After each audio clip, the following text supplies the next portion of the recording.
So habit number one is that of being proactive, right? Proactive is the ability to look down the road, see what the issues are going to be, and like plan accordingly, and not just like let things happen to you.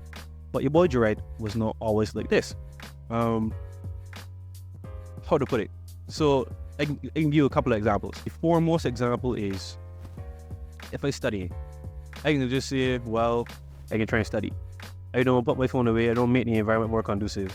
So when the study session is over, I'm like, wait, well, I was sitting here for an hour. I only do like 15 minutes of work. Why is that? Well, back away, brain. Well, you spend like 15 minutes on YouTube, and you was scrolling on Instagram for like 30 minutes, and then you was checking your WhatsApp messages and texting your best friend for like another 15.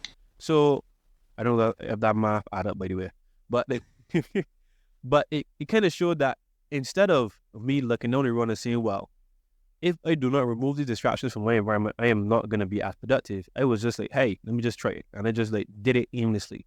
So what I realized, what I do improperly, a lot of other students and maybe yourself do is like a lot of aimless studying.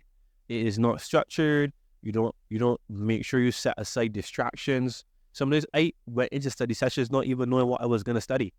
And that is such a big waste of your time, because if you would just take the 10, 15, 20 minutes to prep what you wanted to do and actually remove the distractions, you're going to be in a lot better position. For a lot of my subjects, especially when I was in junior school, when I did not get a good grade, I blamed it on the teacher, how the teacher taught the topic.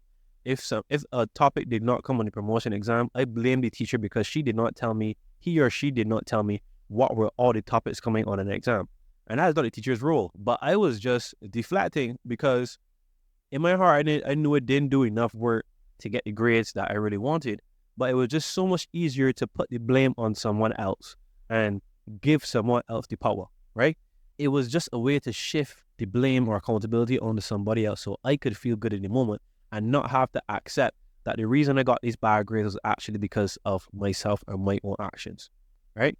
And lastly, I used to do this a lot. I am dyslexic, and I do not do this as much anymore. I do it in jokes, actually. So like if I misspell a word, I blame it on dyslexia. But when I was a lot younger, and I mean a lot younger, I used it as an excuse.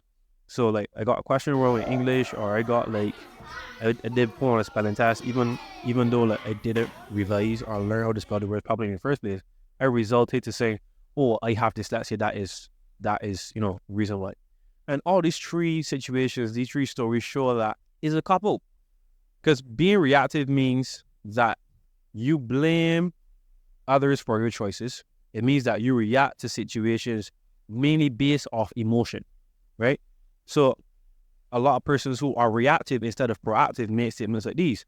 It's just the way, for example, like, I born this way, like I can't be smart, I'm not intelligent, I just don't. There's nothing I can do, or he or she just ruined my day and that's why I'm having a bad day, or as I said before, my teacher unfaired me. We all been there. We all blame others and make excuses.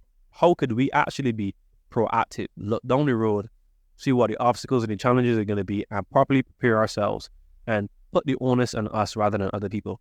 Well, control the controllables, right? Focus on the things we can control. You cannot control if your teacher tells you all the topics on the exam that is going to come.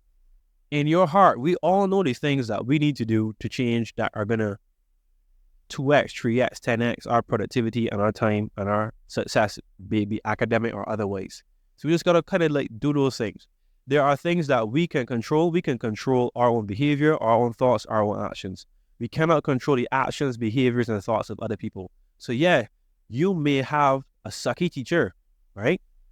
But it's still your education, still your grades. Like your teacher went to school and graduated school and has a job, starting on that path. So it's being like, well, even if the other person is to blame, you still got to deal with the situation. So like suck it up and like get to work.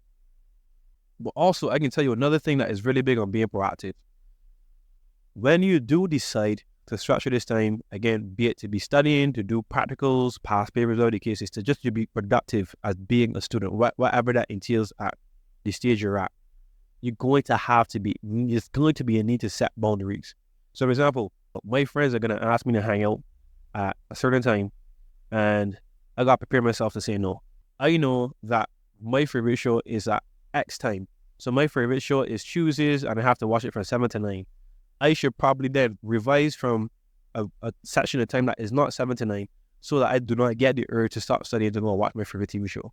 And it's that easy. So control the controllables and set boundaries so that you do not waffle on the commitments that you need to make. Be proactive. Look down the road, see what the challenges are going to be, and prepare a course of action. And this is something that we would have definitely discussed in previous trainings in the free course 21 Days Stress Free Scholar that you should definitely go check out. Is in the description.